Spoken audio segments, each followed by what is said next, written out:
அன்பானவர்களே, என் நாமத்தினால் எதை கேட்டாலும் அதை நான் உங்களுக்கு தருவேன்னு சொல்லி ஆண்டவர் வாக்கு கொடுத்திருக்கிறார். இன்னைக்கு ஆண்டவருடைய நாமம் எல்லா நாமத்திலும் மேலான நாமம். கர்த்தரை தெய்வமாய் கொண்டிருக்கிற நாம் பாக்கியவான்கள். அவருக்கு 1000 நாமங்கள், என் கோடி நாமங்கள் கூட சொல்லலாம். இன்னைக்கு ஆண்டவர்கிட்ட என்ன கேட்டாலும் தருவேன் இருக்காரு. அப்போ என்ன வேணாலும் கேட்கலாமா அப்படின்னு நான் கிடையாது. அவருடைய நாம மகிமைக்கென்று நீங்கள் என்ன கேட்டாலும் தருவார். எனக்கு ஒரு கார் தாங்க ஏசப்பா, அதில் உங்களுடைய நாமத்தை போகிறேன். சிலர் காரில் தேவனுக்கே மகிமைன்னு போட்டிருப்பாங்க.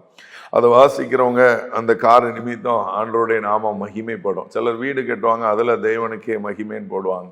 ஒரு கலெக்டர் ஆகிட்டேன் அப்படின்னா ஸ்கூல் ஃபஸ்ட் எடுக்கிறேன், 10th 11th 12th first mark எடுக்கிறேன், டிஸ்ட்ரிக்ட் ஃபஸ்ட் வரேன், ஸ்டேட் ஃபஸ்ட் வரேன்.